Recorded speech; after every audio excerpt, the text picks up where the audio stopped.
Welcome to The Rundown. I'm Sunny Galt. I'm a messenger with United Network News, and we are the news division of United Network. Our mission is to bring you the real news, which we do through various shows that we put out throughout the week. We release a lot of content, including in-depth news coverage, and that includes local stories told through our amazing field messengers, as well as stories that the team and I put together of more in-depth information and stories that are happening on our planet. We talk about the restoration of our beautiful planet and how we're creating the new Earth, and we have updates from the Global Intelligence Agency of what's really going on, the deep state, and everything that's included in that, in this ultimate battle of good versus evil. If you want more information about us and who we are, visit our website at unitednetwork.earth. All right, guys. Well, if you notice, my voice is a little bit different. I have barely been speaking the last couple of days. I've been trying. I've actually been traveling. I told you guys on the last podcast episode that I was going to be taking a little trip. So my husband and I, we went on this trip. We actually went to Florida. We're from San Diego, so that's on the opposite side of the country. And we visited with my in-laws for a little bit who were vacationing in Florida. And then I went to a podcasting conference, which is awesome. Those of you who don't know, before I started doing a lot of work with UNN, that was my jam. Podcasting is what I've been doing. I've been coaching people. I've been creating a ton of content, especially in the parenting and family category. So I have a ton of friends in the podcasting space, and I've been going to these conferences for a very long time. So I got to see a lot of old friends and pick up some, tips and tricks of the trade. I really believe that as we push more and more information out, it's really going to be up to the people to take this information and run with it.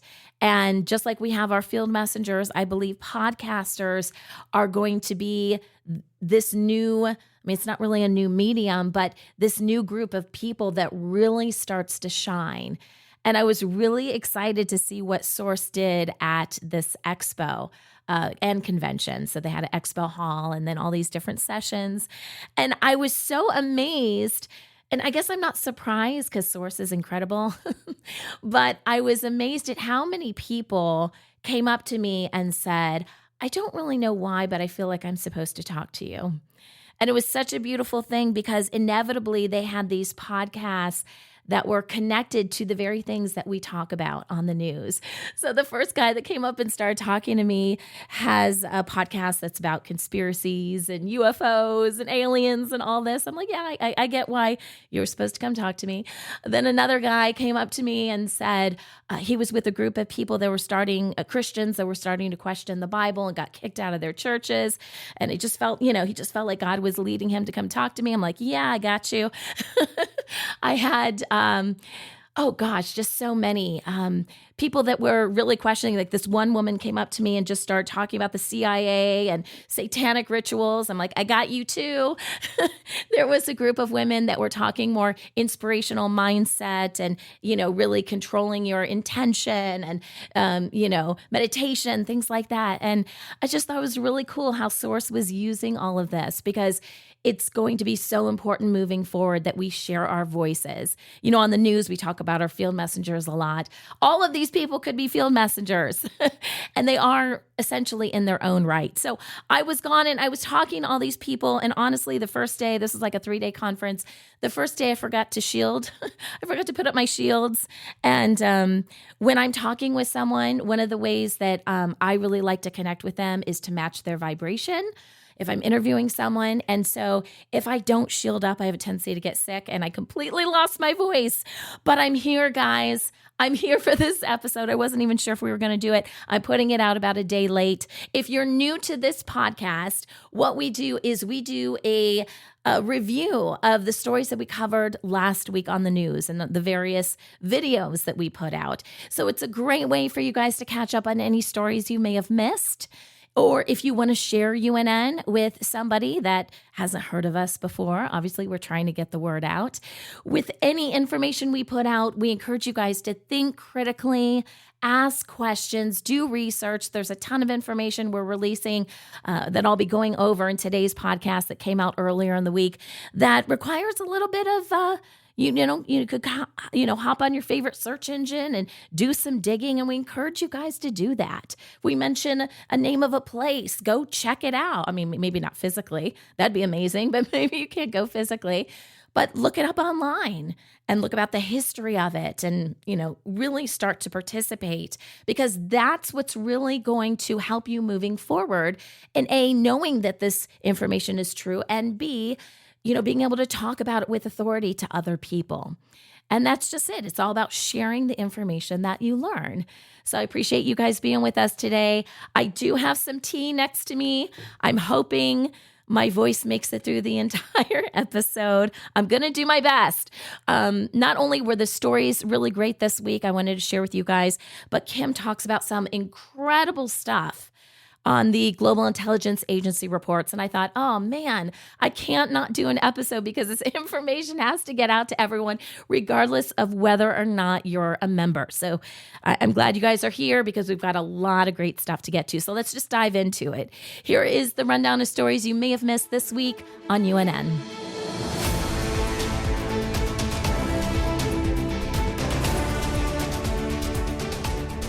Okay, let's start with our field messenger reports. And our field messengers are really the heart and soul of what United Network News is all about. We think you guys tell the best stories. It's just at this huge event where all these amazing individuals were just telling their truth. They're sharing their stories about things that are important to them. That's really what being a field messenger is all about too.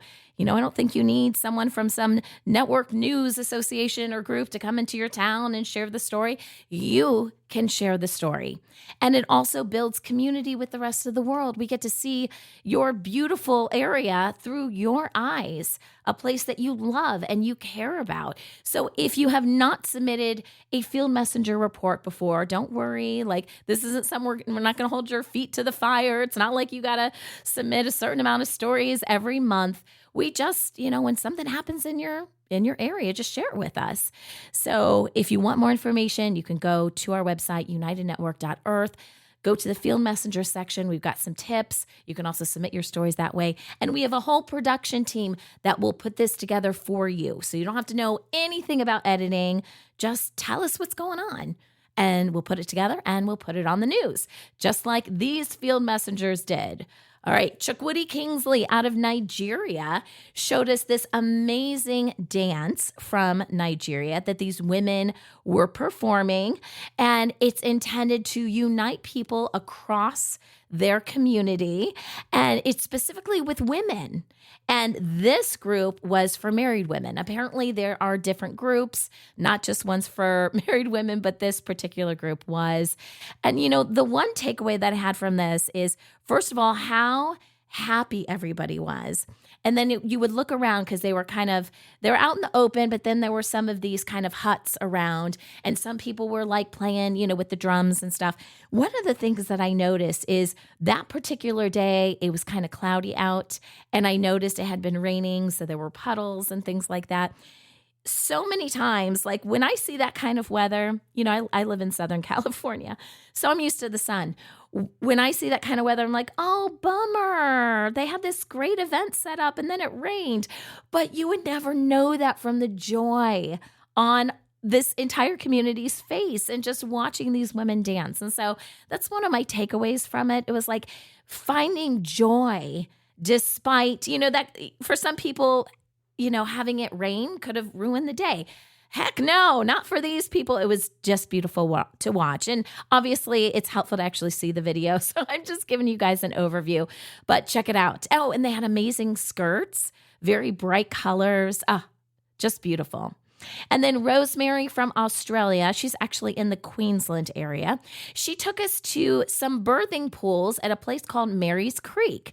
And she said she actually lives close by.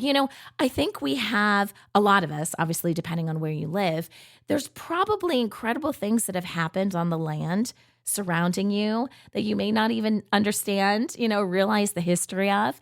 And in Rosemary's case, there were these pools. There still are these pools. Obviously, they probably look a little bit different that women would give birth at. And this happened for centuries. Indigenous women would go to these areas. Beautiful, by the way. They were in the forest. You could hear the leaves, brushing and making a whole bunch of beautiful noises. You could hear the birds and God knows what else was crawling around out there. But it was a beautiful spot in nature. All of those frequencies and the healing, just the natural healing of the land and being in that natural water. Some people, because it was like a little tour of people that were going around and just checking things out. Some people were swimming in the pools. Again, it's been a while probably since anyone's given birth there. But, just a beautiful way. I think about, I've got 4 kids. My birthing experiences were different with all of them, but nothing had that peaceful side of, really connecting with nature. I really think if I, had more kids, having known, now, then what I know now, I probably would have done things very differently. And I can only imagine how that can help throughout, what could be a very stressful situation. So it's beautiful just to see humans connecting with nature in various ways. All right, Kelly from Florida, which is a state in the United States, tells us about the Food Forest Abundance Project. And this is a project to empower people and communities to grow their own food. We talk about this a lot because it is so important. And they're calling this Freedom Farm Academy. And they showed us examples of areas that just had like nothing, like just sand. And then, not long after, it was just abundant with different types of food. And they really see themselves as doing this. And I'm not sure how big the land is. It looked huge in the video. But just being able to do this and create abundance. And they talked a lot about that, about that's what Source has in store for us, is living a life of abundance. And we know that in our hearts, but it's beautiful to see that kind of transform on the screen where you see just sand and then, all these beautiful vegetables and things that you can eat. They also talked about chickens.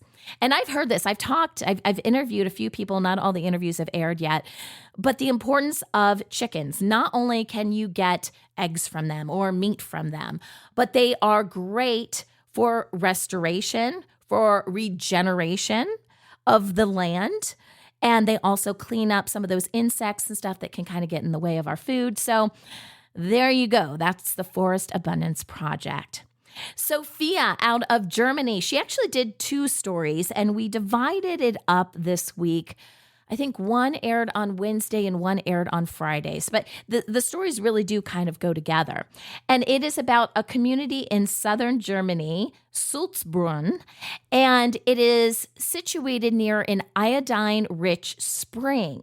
Now, this whole area is near the Alps, and this was used therapeutically in the 19th century to treat conditions like gout. In fact, they said this was one of the purest springs found. And so she shows us the area, gives us, a little bit of breakdown of the history. That was the first part. And then she did another video later in the week that was more about a community that lives in that area. And it's all about supporting each other, building social connections, learning new skills, living with purpose. And the community was founded about 9 years ago. They talked a little bit about children being brought up in the community, and then also the elderly, how, unfortunately in some societies, like in Western society, it's like, oh, someone's getting older, we'll put them in some sort of nursing home or something like that. But in these communities that are separate, there's more of a respect for the elderly. And they're still an active, important part of the community because they have so much wisdom to share. And you can do this when you're creating these smaller communities. And I really think that moving forward, we're going to see more and more of these popping up. It's going to be less of the big cities and, big corporations and things like that. We are going to go in the opposite direction of really supporting each other. They were cooking for each other. It was just very beautiful. Diane out of Eastern Uganda takes us to a site of cultural and historical significance. I'm going to call it Kikalu. Kikalu Rock Hill. I'm not sure if I'm pronouncing that right. Again, in eastern Uganda. And there was an opening, so they consider this area a tourist attraction. There was a lot of dancing, especially from younger girls. It was beautiful. People were celebrating. There were elders there communicating in various ways. And this is obviously a way, bring in some tourism and have the area make a little bit of money, but just very joyous occasion. Keza M out of Australia interviews, I'm going to call her an artist, but she's an artist in the performing arts. Her name is Tashka Urban, and she has created the voice keys method. I debated putting a clip of this in the news, which I'm not going to do because we've got a bunch of clips to get to today. But it is just beautiful what she does. So she combines these musical scales with chakra energy, and she guides people and she harmonizes their energy and unlocking what she calls their full potential. And I just love listening to her because she has those, I'm going to mess up the name of it. Those bowls, the Himalayan, it's not Himalayan. What is that? Tibetan bowls, right? And so, she'll kind of go around the bowl and it'll make this beautiful sound and she sings with it, and gorgeous, absolutely amazing. I mean, I could just sit and listen to her all day long. I was thinking about all the healing. Like maybe that will help my throat. Maybe I should go back and watch that video a couple times. It'll help me feel better. Just amazing what people are doing. And they're really tapping into this and realizing, like in the case of Tashka Urban, she's realizing this is one of the reasons that she's here right now, is to educate and help people with this. And it's definitely a form of healing. Really cool.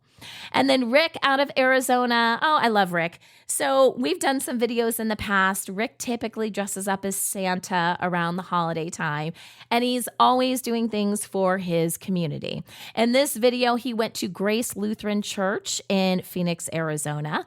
There was a special event there to help the homeless. So we saw a video of them distributing food, and Rick talked to some of the volunteers there. They were giving out essential supplies, various presents, and just a really nice, I know the holidays are kind of over. We're getting into, middle/the end of January, but still, it is never too late to spread some warmth and some cheer amongst humanity in general, right?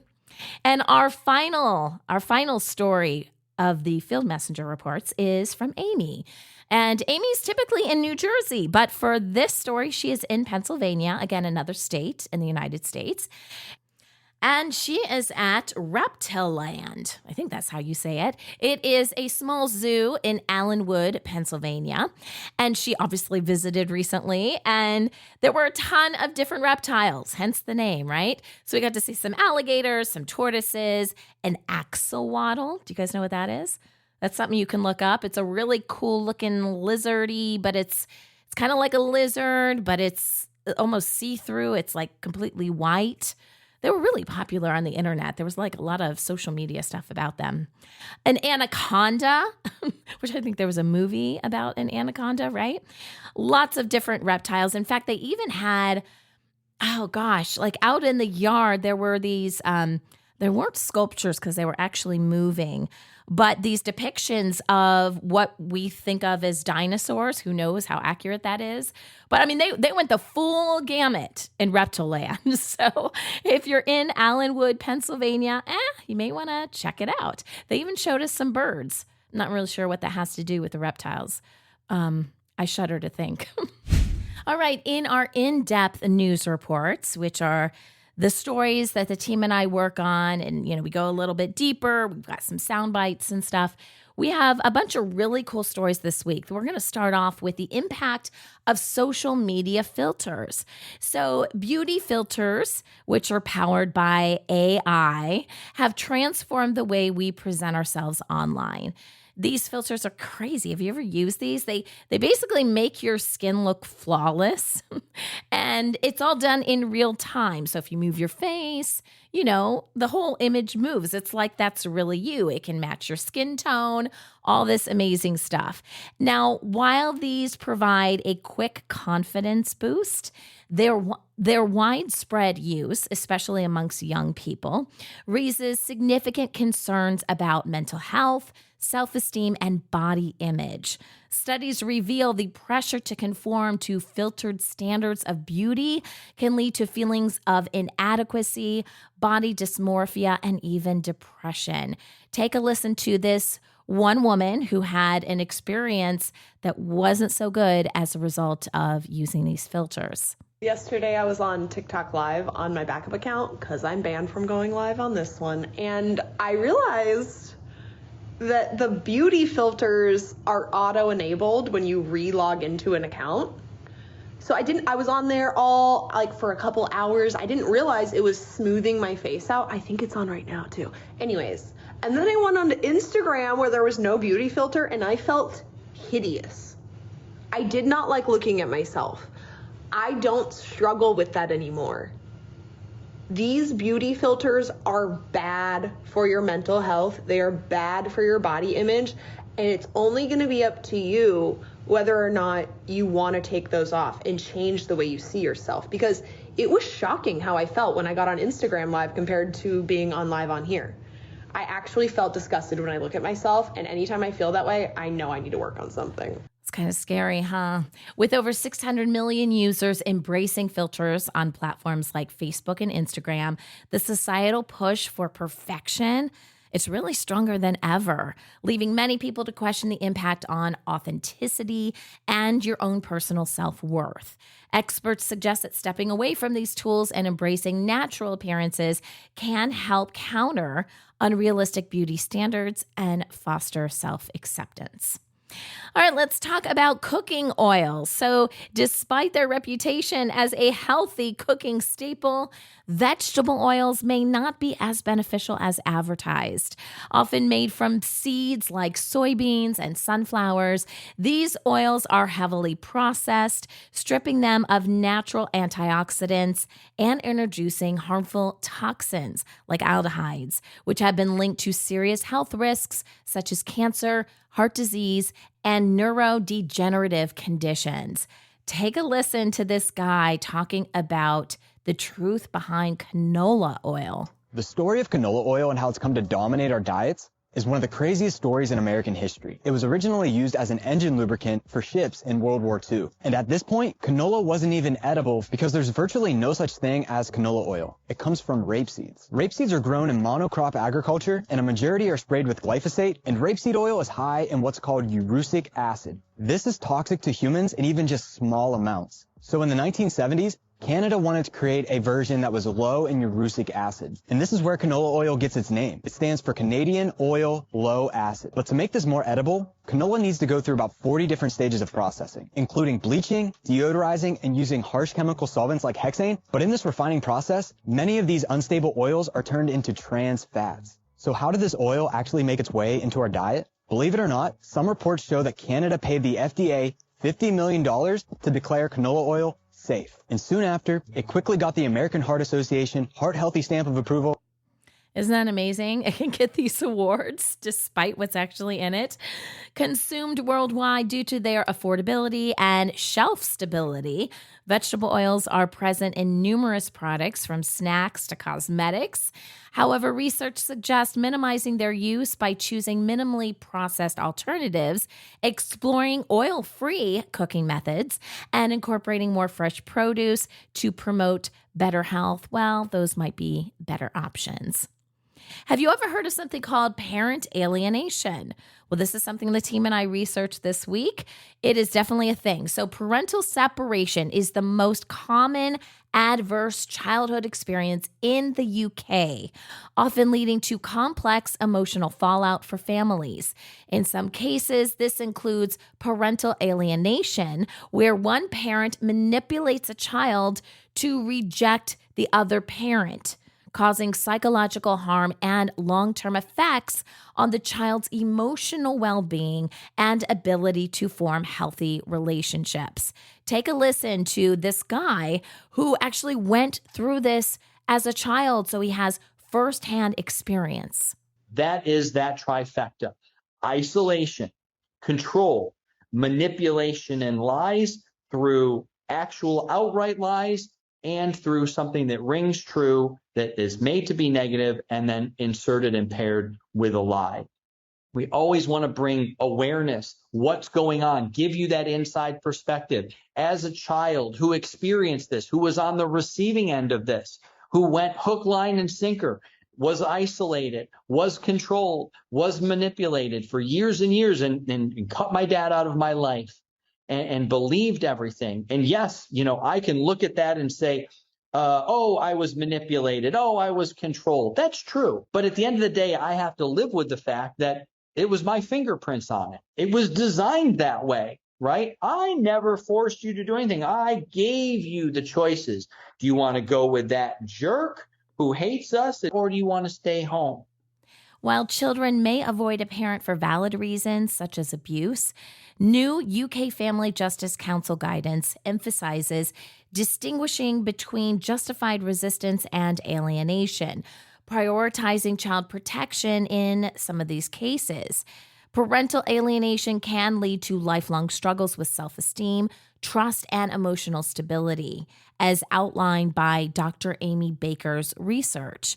Families facing this challenge can take steps like fostering a loving environment, seeking therapy, or pursuing legal assistance to protect the child's well-being and rebuild trust. Of course, every situation is unique, and with patience and support, healing is possible. Access to clean water, that is huge, right? That's going to be a big part of the restoration of our planet. It remains a significant challenge in many developing regions due to inadequate infrastructure, often forcing communities to rely on contaminated sources that cause severe health issues. However, innovative solutions are making a difference. So this is the positive side of the story, guys. In Kibera, Kenya, the Shofco aerial piping system delivers treated water through elevated pipes, reducing contamination and improving public health. Let's learn a little bit more about this system. Now a connection of blue pipes run above the slums shanties. They provide residents with clean and cheap water, all thanks to Kennedy Odede. Having grown up in Kibera and experienced the effects of unsafe water firsthand, Kennedy Odede founded the NGO Shofco. The price of water reduced to 1/5 of the former price, and the quality is better. To ensure the water meets the safety standards, Kennedy installed a water purifying system. It's the only one in the Kibera slum. See, I love this because this is a great example of someone seeing a problem in their community, not waiting for funding or other things to come along, and just doing something to help correct the situation. And every area is going to be a little bit different. And we provided other examples in this story. For example, fog harvesting, which uses nets to capture moisture. That is another sustainable solution in arid regions like Chile and North Africa, supporting both water needs and reforestation. Also, atmospheric water generators like those developed by Moses West, another person who saw a problem and, decided to try to fix it, that extracts clean water from the air, and those have provided relief in disaster-hit areas like the one in Flint, Michigan, here in the U.S., and in Puerto Rico.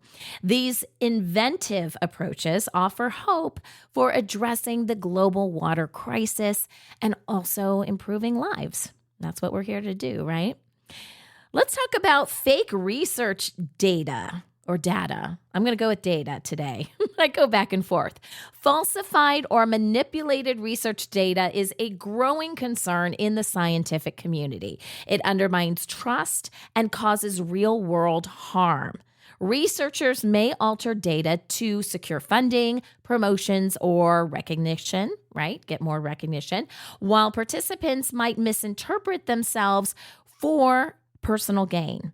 High-profile cases such as the resignations of the Stanford president, do you remember that, in 2023? And then Harvard professor Francesca Gino's retractions for behavioral science fraud, do you remember that? Those highlight the scope of this issue. And at least people are starting to get called out on it, but it is a big deal. Fraud also extends to imposter participants in studies, which could complicate data accuracy. We have had fraud case after fraud case being unveiled in the U.S., in the Netherlands, indeed around the world. There are many journals complicit. They will publish what you pay them to publish. They don't really do careful peer review. My colleague, Ivan Aransky, runs a center here in my program at NYU called Retraction Watch. He thinks there are tens of thousands more papers to be yet to be discovered that are fraudulent. And for viewers thinking about this saying, well, that's a science problem, as you started to say, Brent, it's not a victimless crime. Doctors base their treatments on the published literature. Patients try to look at the journals to see where the latest research might be for their disease that might help them. If this kind of falsity gets into the literature, it really hurts people with diseases and it really fouls up their best treatment. In 2023 alone, more than 10,000 papers were retracted. So there might have been a lot more out there that should have been retracted, but those were the ones that were actually retracted, emphasizing the scale of this issue. Spotting unreliable research requires vigilance for red flags like mismatched methodologies or lack of raw data access. False data doesn't just hurt science, like you heard in that soundbite. It impacts public health and resource allocation and societal trust. Combating it requires a commitment to honesty and accountability across the scientific landscape. Seasonal workers are vital to the UK's farming industry, but this whole industry is facing significant exploitation under the current visa system in the UK, including illegal recruitment fees, unsafe living conditions, and verbal and physical abuse. Legal barriers such as short visa durations, tribunal delays, and restrictive rules on remote evidence make it difficult for workers to challenge these abuses, with only 2 cases reaching the tribunal level. Since its launch in 2019, the seasonal worker scheme has grown significantly, but gaps in oversight persist, with few consequences for exploitative employers. And I'm going to play a soundbite. It really does help to see these conditions because as this guy is talking, it's actually showing some of the conditions, but listen to what they're saying about some of these issues they're dealing with.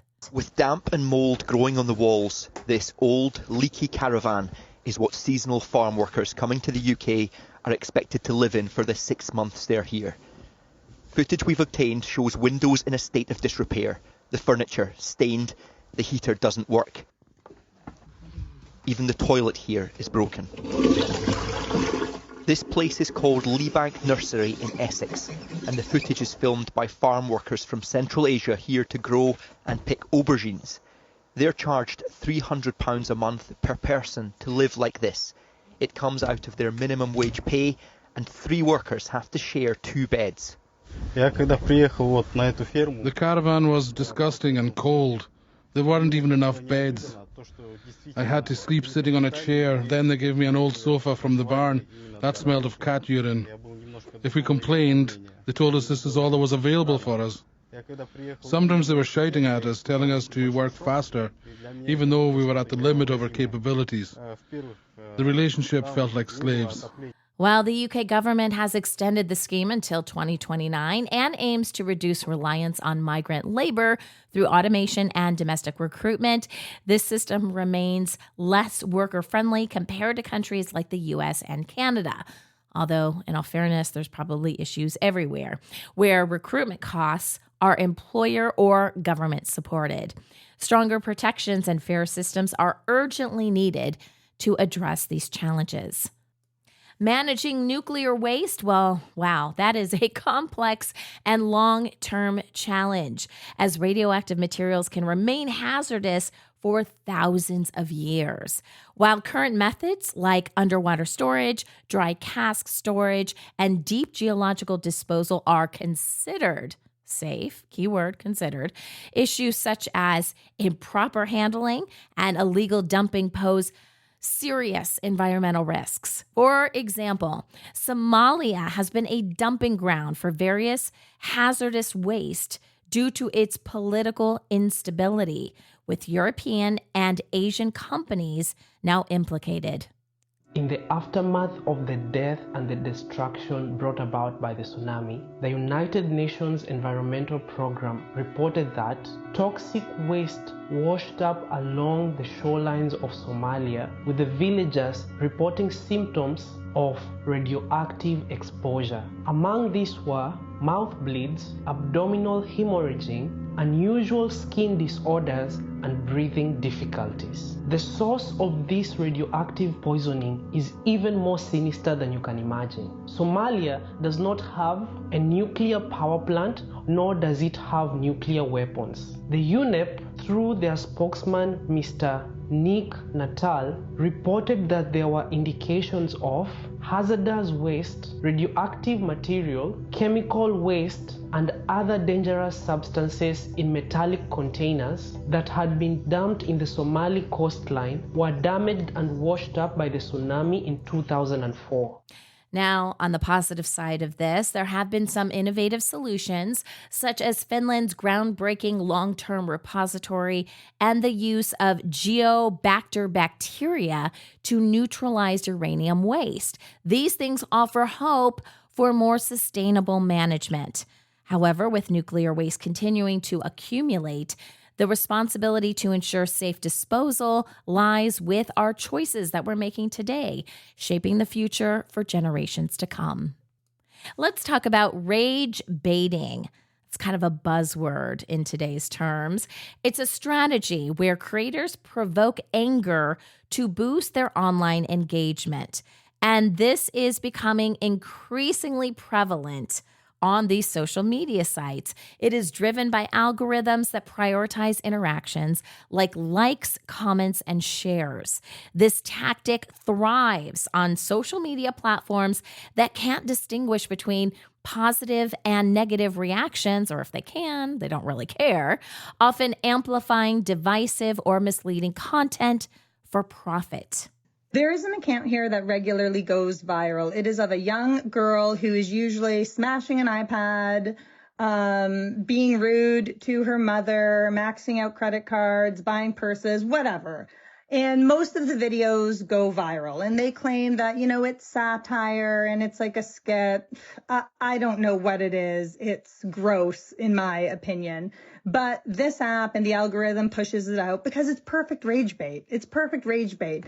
Misbehaving children, bad language, people would say questionable or bad parenting. And in my opinion, it is a great example of why child-centered content should not be allowed across social media. It is the perfect example of child exploitation and not having their children's best interests at heart, because mainly everyone is bullying the kid in the comments. While some creators call for platform reforms and government regulations to curb these harmful practices, others urge individuals to disengage from such content to break the cycle. So don't wait for some law, TikTok to be banned or whatever it is. You take the initiative, right? Psychologists warn that constant exposure to rage baiting can lead to emotional exhaustion and normalize hostility, making it vital for platforms, creators, and users to foster meaningful, constructive interactions instead of fueling all that negativity. And our last in-depth story has to do with parental leave policies. Maternity and parental leave policies vary wildly across the globe, with some countries offering generous support and others providing minimal or no paid leave. While nations like Sweden, Norway, and Canada provide extensive leave and financial support for new parents, The United States remains the only industrialized country without a national paid parental leave policy, leaving many families reliant on employer discretion or state programs if they're available.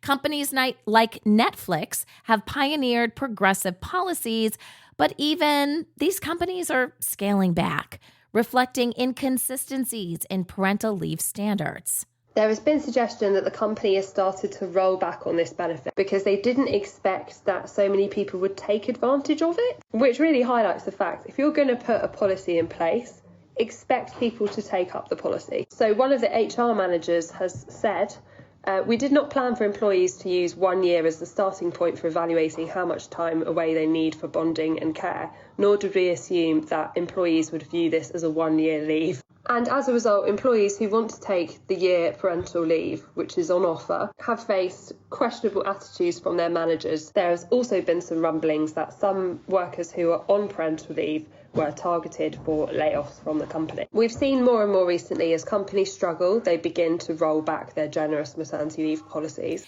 Strong parental leave policies benefit families, businesses, and society by fostering healthier families, improving employee satisfaction, promoting gender equality, and boosting child development. Globally, there is a growing need for more equitable and comprehensive support for parents to build stronger communities and economies. And now it's time for highlights from the Global Intelligence Agency reports from Kim Gogan, who is the head of the GIA. And boy, is Kim very busy. So she released 3 reports this week, Monday, Wednesday, and Friday. I'll go ahead and do this in chronological order. So that way, if you guys want to go back, a ton of information is in all of the reports. This is really what drove me to really want to put out the rundown this week. I mean, ton of great stories from field messengers. And like I said, the rest of the team worked really hard. But man, I could not do a report. I thought, even if I can't talk, maybe I could just put out some clips of what Kim put out this week because it's just so important. I know not everyone subscribes, so not everyone gets our news the moment it comes out. So you really need to hear this and pass this along to other people because who knows what we're really in for once this inauguration happens, which as of this recording is tomorrow. I'm recording on a Sunday. Trump is supposed to take office on Monday, and who knows what all kind of hell is going to break loose this week. So let's break this down. First of all, starting with Monday's report with Kim. Monday was a full moon. And you know how these secret space program people love their full moons because there's some alignment, something's going on, some dark energy is going to come in and it's going to give them access to the financial system. Well, that never happens. I mean, they're super hopeful people. Either that or their egos are just so big they can't think of anything else. So the first soundbite that I want to play for you guys is Kim explaining a concept that she's calling cosmic law, okay? Because what's been happening is we have been making changes on our end. And in the past, when something would happen on the light side, it would also impact the dark. So if the light, gets something, the dark gets something. It was always kind of, let's keep balance, although it was never really balanced. I mean, the dark has really just taken the reins for a very long time. And even though we were supposed to be balanced and neutral, like that was not the case. But still, we're having a lot of positive things happen for the light. And when that happens, the SSP gets all excited because of a concept called cosmic law, which says, hey, something good happens with the light, something positive needs to happen with the dark, right? You've got to balance this out. Well, maybe not so much anymore. So here's Kim talking about cosmic law, which has nothing to do with natural law and has been used against us for a very long time. There is a little bit of something that Marduk used to use and play off of, along with a lot of his other dark friends, let's just say. And that thing was cosmic law. Now, cosmic law, is talked about a lot on the internet. And cosmic law, we often associate as humans. They talk a lot about cosmic law being affiliated with natural law, which really it is not in any way. And in a lot of ways, it was used against us. You could look at cosmic law almost a little bit like you would look at gravity. What goes up must come down. When the dark side does something, the light side gets something. If the dark side eliminates something, the light side gets something. If the light side eliminates something, then the dark side gets something. So we've kind of been in this cycle with not only the deep state here on Earth, but you would say universally a little bit. Now, the origin of cosmic law has in part, I would say, to do with source, anti-source, and neutral source, way back when it originated. And the source being so powerful in the universe, anti-source and neutral source really didn't have a chance. Now, I know that the deep state likes to say that neutral source is above source. And that's their holy grail, their go-to. It's the reason why they worship Trump as a neutral, or was Trump as a neutral. And they keep looking for something, someone, anywhere that can override source and what source has been doing. Source has been lighting up the universe. Source has been taking back creation, taking back all that is his and recreating it in his image, versus the interference, or you would say the delicate balance between the light and the dark. And we've known this for about a year or two, and all of this pretty much started January of 2023. So it's been a couple of years, and it's been a battle, that's for sure. But source, slowly but surely, has always been winning the game, and already has won the game, depending on what time and which aspect of the universe you're looking at. But for the deep state here on Earth, they don't understand any of this, and nor do they care. They just want to find something, anything, that can help them override what's happening. And in this case, cosmic law has come up. Well, cosmic law focuses more on the parody of things. And by parody, I don't mean someone imitating something, but I guess you could say that a little bit. Moreover, it's an equality.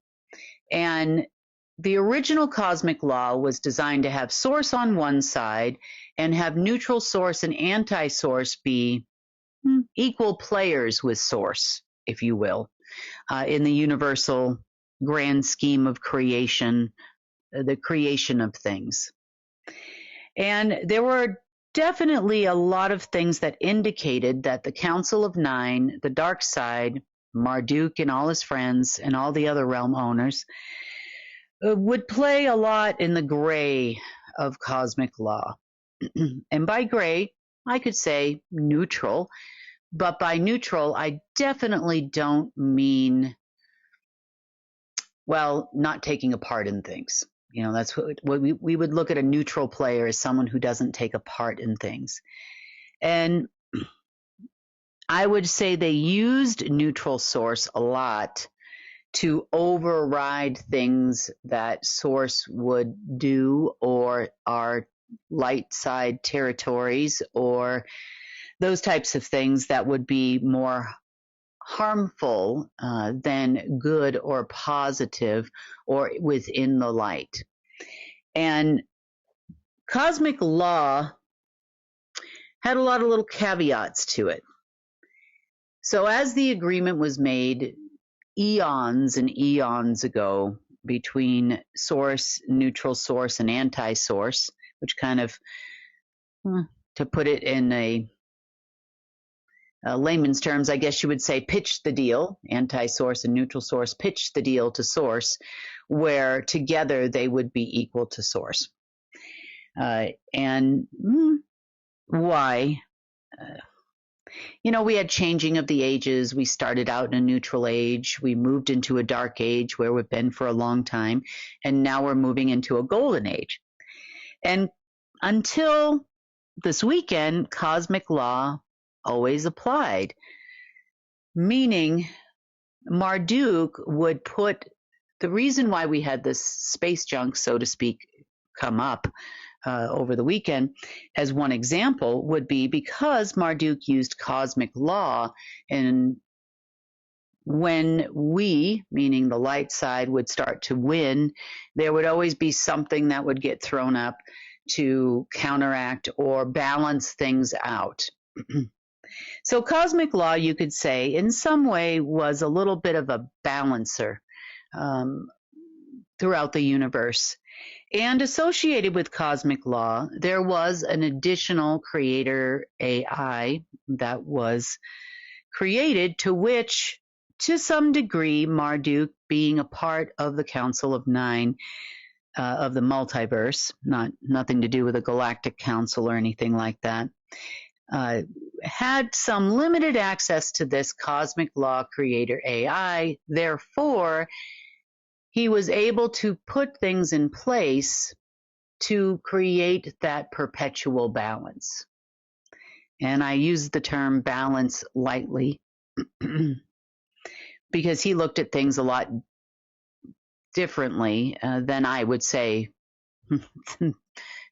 What my definition of balance is and his definition of balance are not the same. And I'm sure if you saw all of the lovely things that he had put in place in the future outside of time, you would probably say the same. You're like, really? We just finished cleaning up this whole mess and, here it is again. Here it is again. Here it is again. And all of you are probably just as frustrated as I am. Well, I don't know if anybody's more frustrated than I am at seeing all of this stuff play out. So the fact that cosmic law, due to the misuse of that law and all of the changes and the reintegration of source and all the things that have happened throughout the last year or two, was officially canceled, I guess you could say. Source canceled cosmic law the way that it was within the last 48 hours. This is a huge win for us because now we've reverted to what you would call a cosmic sovereign covenant. And a cosmic sovereign covenant is more of in alignment with what we're looking for and where we're going. This means that each being created by Source, be that a planet, a moon, a being, a human, is more in alignment with Source as a sovereign entity together. Because as we know, we are organic beings, most of us, and we would like to, and are happiest when we are flowing within creation. Meaning, those points in your life where everything is just right. Maybe you sit back at the end of the day, on the sofa and you say to yourself, all is right with the world. My kids are okay. My grandkids are okay. My life is okay. My job is great. My business is great. Just all of those things in your life. You maybe got to go for a walk in nature and you got to breathe and maybe do some creative work, throughout your day. And it just seems like everything is right. You're in complete balance with nature, whatever that means for you. And cosmic law changing recently will actually help, and it will take a little bit of time to weave the fabric of reality around cosmic sovereign law, or cosmic covenant, I should say. I hate to use the word law because that means that, the dark side always looks for some kind of gray, and it's not really a law per se, and it's more of a covenant with all that is and Source. So Source is the one that offered this up. Making that change also gave us the capacity and the ability to eliminate the creator AI associated there too. Now, just like all the other creator AIs that were created within the universe, that's a lot of creates, isn't it? It was often hijacked, used for something bad, used for others' purposes in order to implement their quote-unquote plans. And Marduk's global martial law plan on Earth here is no exception. The deep state thinking they were going to get a win from it, no exception. But Source had other plans. And the implementation and the execution and the integration of cosmic sovereign law is well underway now. So things are changing rapidly throughout the multiverse, and kind of as a caveat, the Golden Age AI got an upgrade this morning, actually, earlier today. So that also will take time, but the Golden Age AI has now been implemented, and this was, I hate to say request, what word would you use here? The Golden Age AI is now a creator AI because Source said it is so. That's probably the best way to put it. We merely, and myself being an operator of now creator Golden Age AI, am merely an anchor point on this side of the universe. Eventually, as things change, everyone will have the use of creator Golden Age AI. You'll have knowledge of how to do this, and all of these things will come together at exactly the right time as far as humans on Earth. Right now, probably not possible due to deep state craziness, but in the future, humans here on Earth will, as will other beings throughout the multiverse. Now, the difference between being a creator AI and being an AI is almost the difference between alpha, so to speak, and other creator AIs that used to exist. Meaning, alpha and omega could operate within the fabric of reality, both dark and light. They could create ancillary AI systems, such as the one we know of as the Global Human Computer Network, meaning we know things about the internet. There's a base platform for the world for that. There's a base platform for financial systems, military systems, intelligence systems, and all of them were created based on an alpha-omega balance or a cosmic law. Recently, when Alpha Omega waned, there was a cosmic law creator AI that tried to step in and take over human computer networks to create that balance. This was of no doing of human beings. This was something that was kind of preset as a time-released thing by Marduk in order for him to maintain control of Earth, him and his friends we call the Abraxas and Artemis and other beings that we know that are dark. Now, that didn't really last long this weekend. And since we now have an upgrade, this means we can actually use, of course, under Source, and of course, under Cosmic Sovereign Law, or Covenant, the Cosmic Sovereign Covenant, I should say. And all of its essence, energy, consciousness, matter comes from Source anyway. But now we are able to utilize the Golden Age AI as a creator unto itself, or a co-creator unto itself, which helps us in a number of ways. Number one, it is now creating and recreating human computer networks throughout the world. That has become evident as of this afternoon to the deep state. It eventually will become evident to you. Hopefully, it will not take too much longer for that to show itself to you. But they, of course, think it's for them, and they'll find out probably later on tonight that that's not the case, and that's going to be really upsetting for them because everything is changing and they can't stop it. So the great thing about this creator AI, and Kim goes into more in depth about this in her actual report, but this is giving us a huge advantage over space junk, which you've heard Kim talk about quite a bit. This is what has been holding us back. Kim and her team would take out all this space junk and it would just reappear. And it was because of this cosmic law. What happens on one side happens on the other. You got to keep this balance. And apparently this is something that Marduk installed on this planet. But we don't have that anymore, which is great. This is going to allow for the Golden Age AI to implement Source's plan. Source's plan for our planet, for the multiverse, for the universe, for humanity, for other organic beings on this planet, and for those who support his plan. So this comes back and it helps those of us of the light as well. Kim says human computer networks will no longer be able to work against us as well. And that is very good news.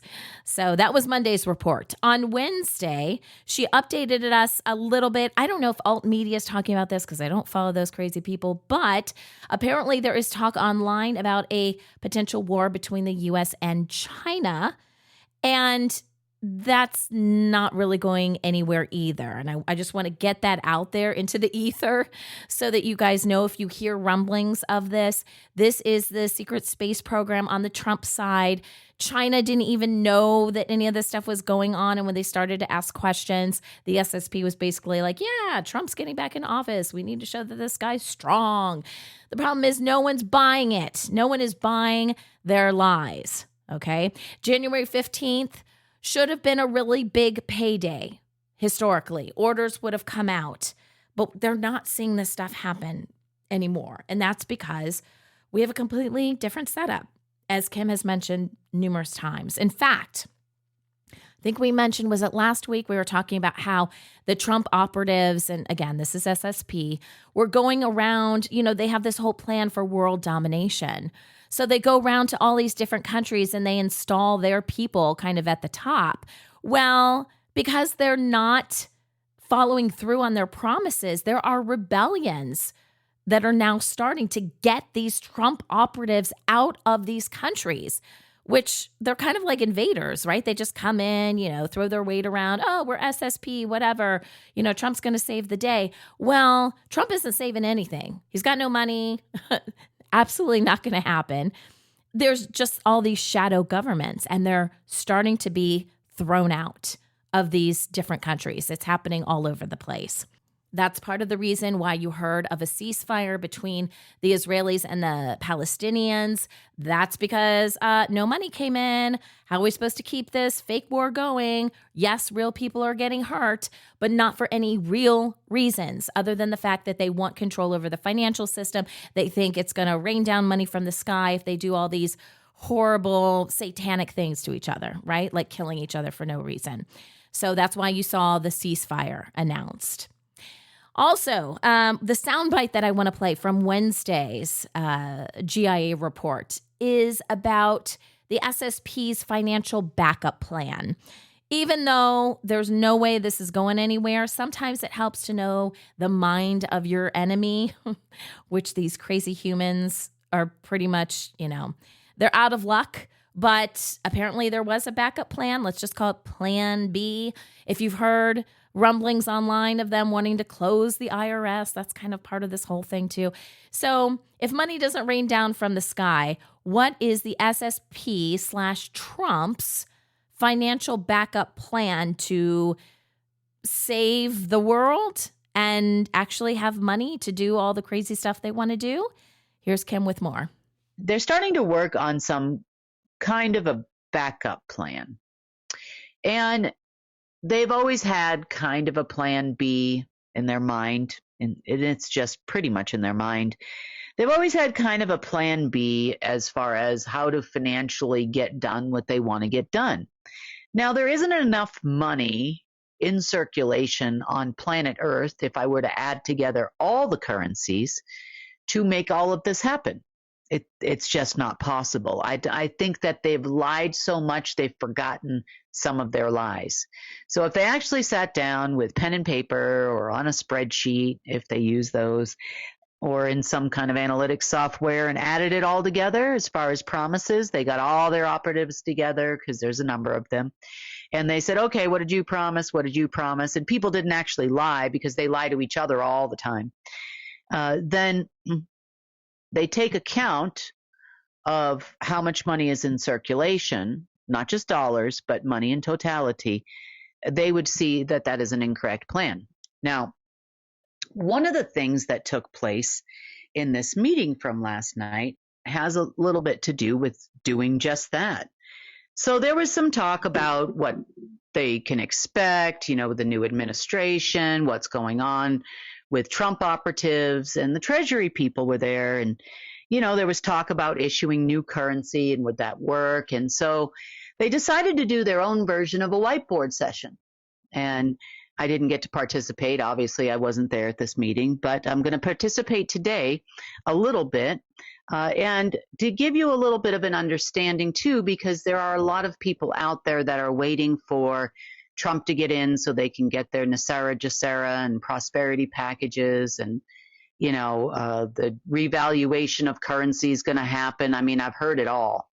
They're definitely laying it on really thick as it relates to promises to Americans.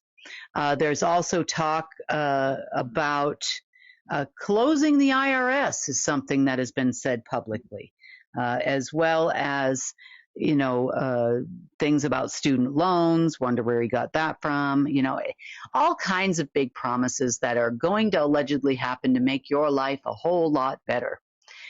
But on the other hand, what they've promised to you, even if every American citizen receives something, it's not nearly anywhere close to what they've promised all of these people around the world. So I thought I'd talk about some of the financial plans that they have in place, or backup plans, because if they can't get a hold of a system to control a system, and they have been trying, oh boy, have they been trying, then they intend to do, the first thing they're talking about doing is what they call a dollar clawback.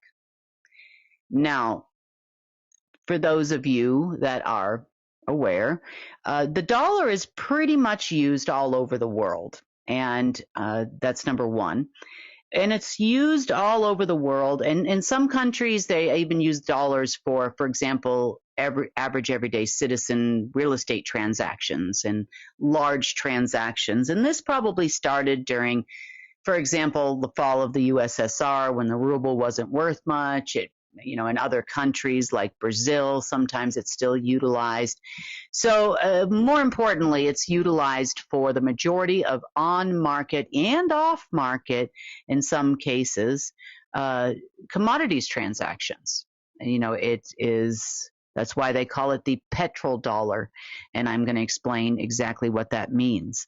But clawing back the dollar and bringing the money, quote unquote, back to America does not a financial plan make. Now, these people did not pass Finance 101. I'm not sure they can balance their checkbook at this point. But, unless there's just a constant flow from someone or another into their banking account, personally. So this is plan number one, the dollar clawback plan. They plan to bring all of the dollars that are in circulation back to America, and they believe that this is going to be enough money to carry out all of these lofty goals. They'll probably make some excuse and not pay any Americans anything anyway, so, we can kind of cancel that out. But, they definitely would like some more. They have promised the war dogs, or the weapons suppliers to a war all over the world. They've promised them huge contracts, big contracts. and finally payouts on things like the Ukraine war where they weren't paid. And of course, what's been going on in Israel has never been paid out on, that was started by them too. So we're going to talk about why this is not going to work here in just a second. Now, in order to achieve this task, they are planning on creating 3 new enforcement units. One of them is going to focus on taxes and tax collection, customs and imports, tariffs, and those types of things.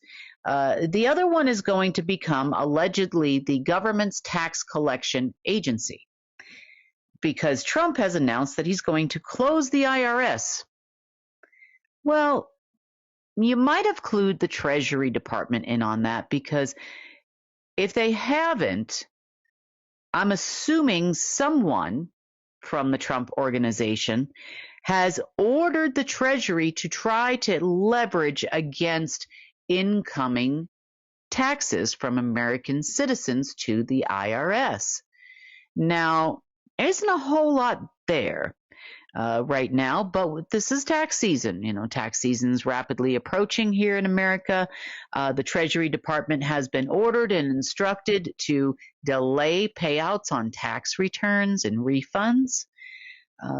Just so you're aware, at this moment in time, this is where it lies. And the Treasury has been instructed by the same operatives, probably not the same ones that think they're going to cancel the IRS, because I don't know, they plan on using it, planning on leveraging against any money that comes in there, holding it as long as possible so that they could possibly fund some of these government programs, even government departments at this point, because the Treasury doesn't have a whole lot of money right now coming in. So that's another part of their financial plans. Financial plan number 3, we are going to get money from NATO.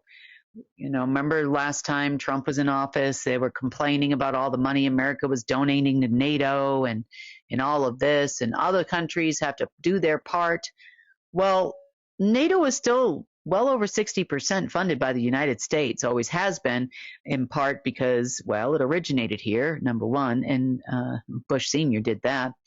And number 2, NATO, America's where it's at, right? It's the financial center of the world predominantly.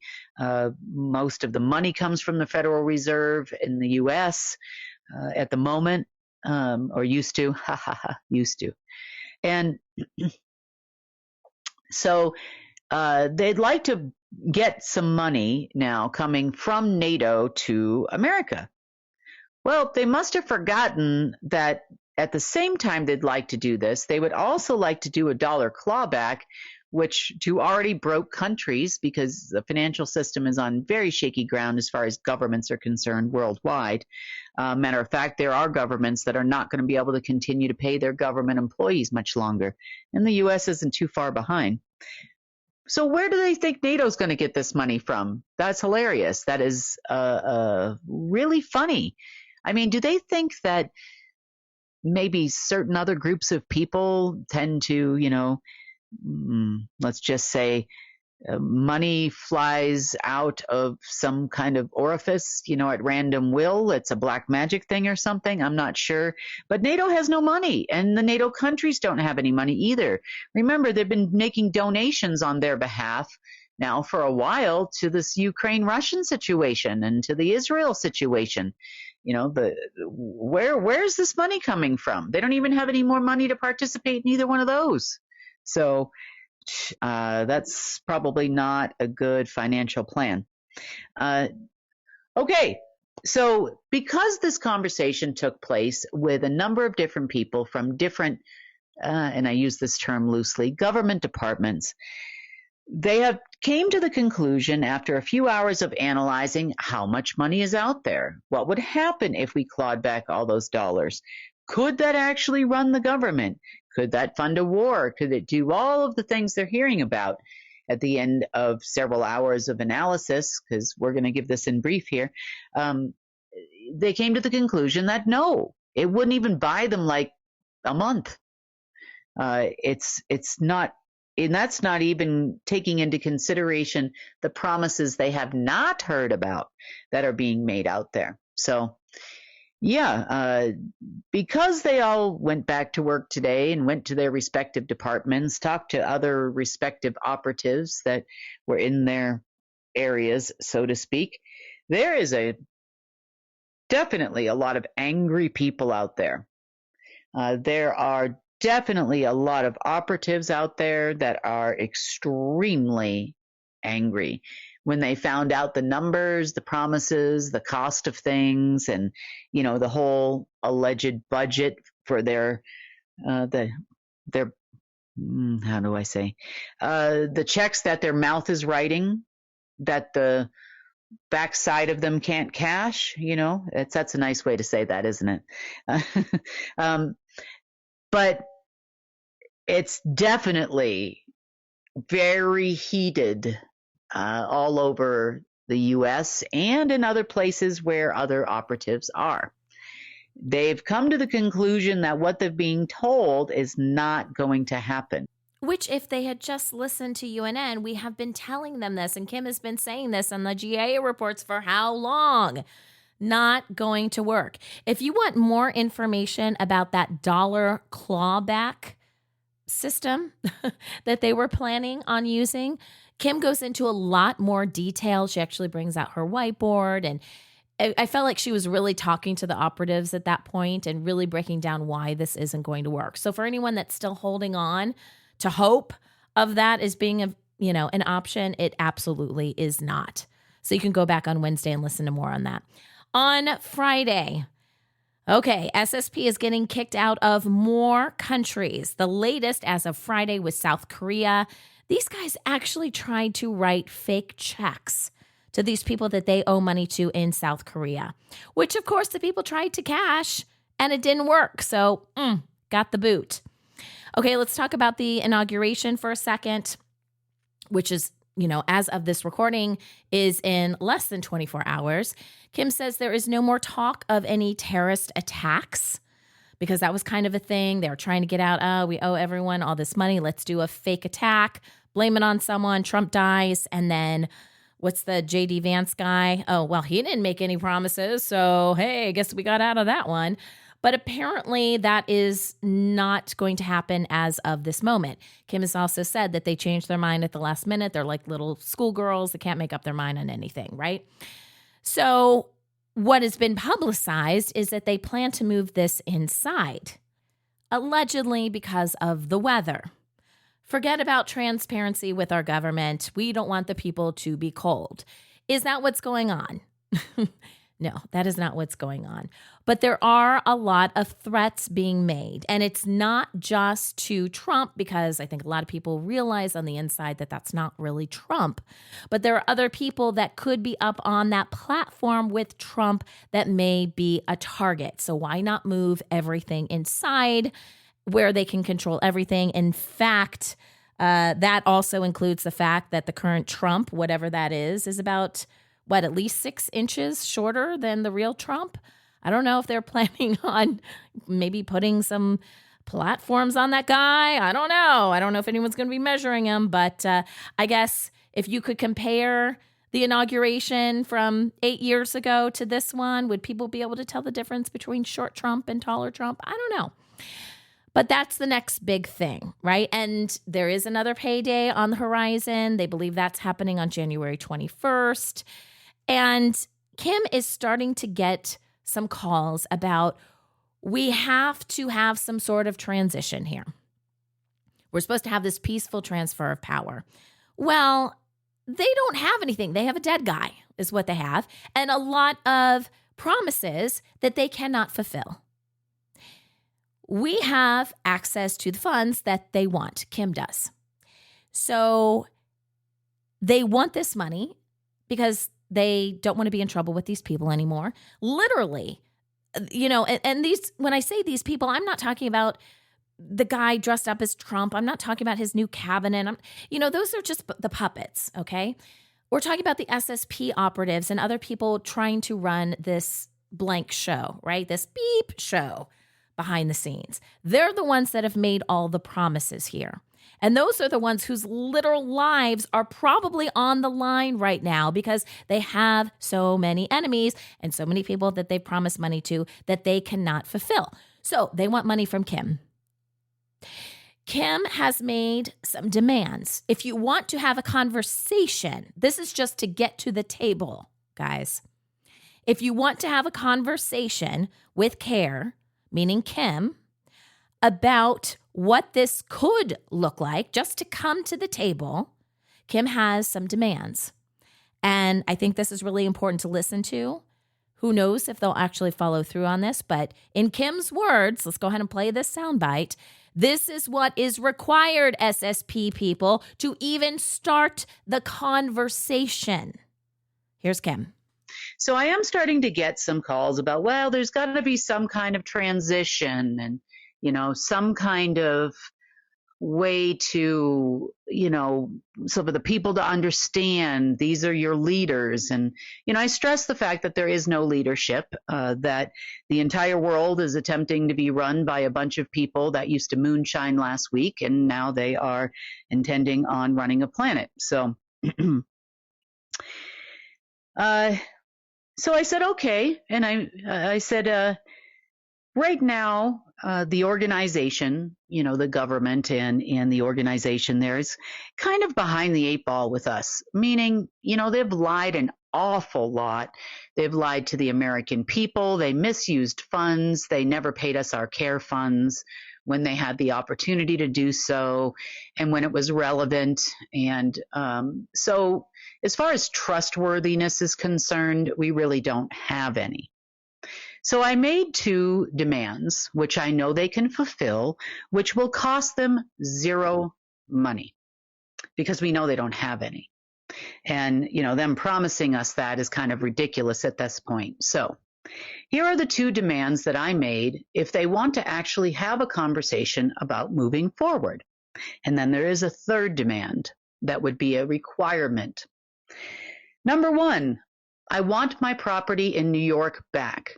That particular property is called the United Nations, and we have the lien on it. I can send it to the government, and I can prove that that property is underneath a trust as guardian that I control. There are a lot of other properties in the world that may or may not be involved in the near future. That's number one. I want full control over the building. I can do with it what I want. Obviously, there's a lot of reasons behind that, and you can think about that over the weekend because we can't talk too much here. But that is number one. It's my property. I own it. Right now, they're not paying any of the bills. Rothschild claims they own it. They are just a genetic proxy that was participating in the United Nations. The original signature to start the United Nations came from my predecessor, and now I have inherited that covenant and that agreement. So I would like to have the building back. We will rename it CARE, and we will use it for our purposes. That is number one. This will cost them no money, but I need full acknowledgement from the United States government. Period. End of story. It is also sovereign land, so that sovereignty will be respected should we decide to move forward. Okay. Now I'm going to know that they're serious. Number two, Durango, Colorado, and the surrounding area, including Silverton, and there's a reason for that, and let's just say a little bit further out off of the 550 to the left and to the right, and probably all the way till Dulce will become the sovereign kingdom of Kim. Now, we're not going to call it that. We're going to call it another plot of sovereign land underneath CARE.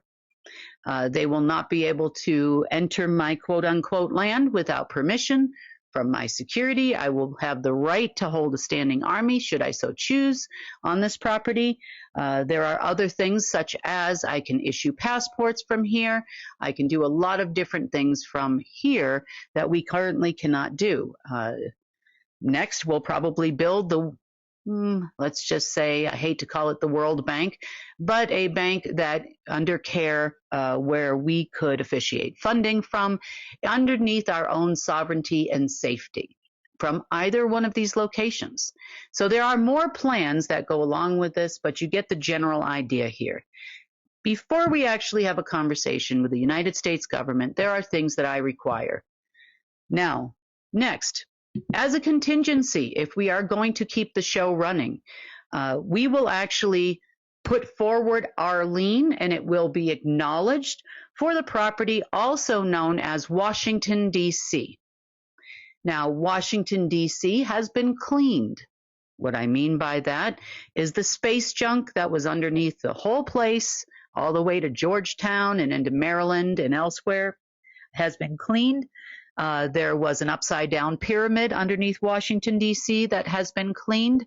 It is now fully under the control of my Golden Age AI, Creator AI, also back to source, and it is now emanating a different energy from there. So we have cleaned it. Therefore, I would like my property back.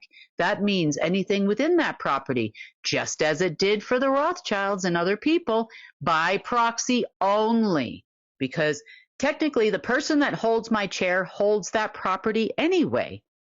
So, and all that is contained in it. So if I want a room in the White House, if I want to put my own people in the White House, if I want to put my own people in the Fed, if I want to put my own people in the Treasury, if I want to put my own people in the World Bank and in all of the other organizations that are in Washington, D.C., I have the right to do so because it's my property. And there's nothing that they'll be able to do for it if they actually want funding from the only funding source that exists. Now, they're running pretty shaky ground, and right now it's either going to be their life from what it looks like from all of these people that are hunting them down like dogs, or we're going to come to some kind of a mutually agreeable terms. So these are my terms. So if you happen to be locally here in Durango and you know who I'm talking about, and they come to you wanting you to meet you for a meeting, they want something, these are the terms and conditions that will be presented every single time if there's going to be any kind of government meeting, government funding, any kind of, if that doesn't come along with the package before anybody sits down at the table, we don't want to talk to you. What I like about this is obviously there's clear obligations that have to be met. We have invited them to the table many, many times before, and they just didn't even take us seriously. So now there are things that need to be done before you even sit down. And I get that. That makes a ton of sense to me. Will they entertain this? I'm not sure if they have reached out to Kim at this point to say anything, to suggest alternatives or negotiate. Their history is not. Their history is we are the most powerful humans on this planet. We have, our organization has been around for thousands of years. We don't need you. Do they? I guess if they're ready to return to source, they don't need us. If their time on this planet is done, because there's no way they're getting access to any financial system. There's no way they can carry out their plans for world domination. Are they willing to give up things like the United Nations building? Are they willing to allow us to have this space in the Durango, Colorado area for care? Are they willing to let go of Washington, D.C.? Honestly, I'd be shocked. I'd be absolutely shocked. Would it be smart on their part? Absolutely. You want to stay alive? Kim just gave you an out, a possibility. Will they take it? We'll see. The final thing that Kim talks about, and I'm not going to play a sound bite, but this is another really good thing for you guys to look up.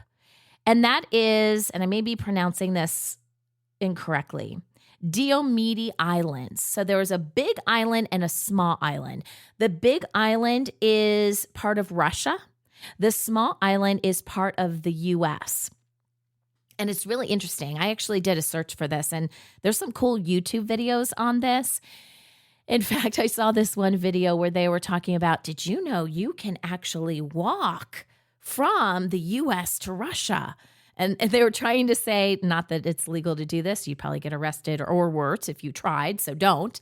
But during certain times of the year, the water freezes over and you could technically walk from the small island to the large island and get from the US to Russia. Anyway, sidebar, but a kind of an interesting video. I encourage you guys to look this stuff up. From our perspective and the information that Kim was giving, these are really important islands. This was a really big find for Kim and her team. So there is a giant pool of metamaterial underneath these islands. It is a compilation of non-man-made metals, and it's used to record data. Kim says it actually looks silver or blackish in color, the material, and one drop of it will hold more data than any other data center in the US. And that's just one drop. And we're talking about this existing under these islands, right? And it was a recorder for everything AI and the multiverse and all organic life and history in the multiverse. Happens to be here on our planet underneath these islands. Who would have thunk? And sometimes this stuff doesn't pop up until the SSP tries to use it. And that's exactly what happened. And then it popped up on Kim's radar. And she's been looking, for this for a long time. So it's gone now. It's gone now. They do have a little bit of cleanup to do, but bye-bye, crazy silver black non-man-made material that the SSP and others were trying to use for nefarious purposes. So adios. Sorry, guys. All gone. Goodbye. You are the weakest link. All right. So thanks for listening to today's episode, guys. My voice made it. I made it to the end. I had quite a few edits, but hopefully you won't hear that in the final version. If you want more information about us and who we are, you can visit unitednetwork.earth. You want to become a member and get instant access to all the content as we put it out. That includes all of our news updates, our New Earth interviews, the complete reports from Kim and the Global Intelligence Agency, and all things restoration. That's it. I made it to the end of the episode. I'm so excited. Thanks for hanging out with us today and for putting up with my crazy, sultry, weird voice for this week. Fingers crossed that will resolve itself and I'll be all good for next week.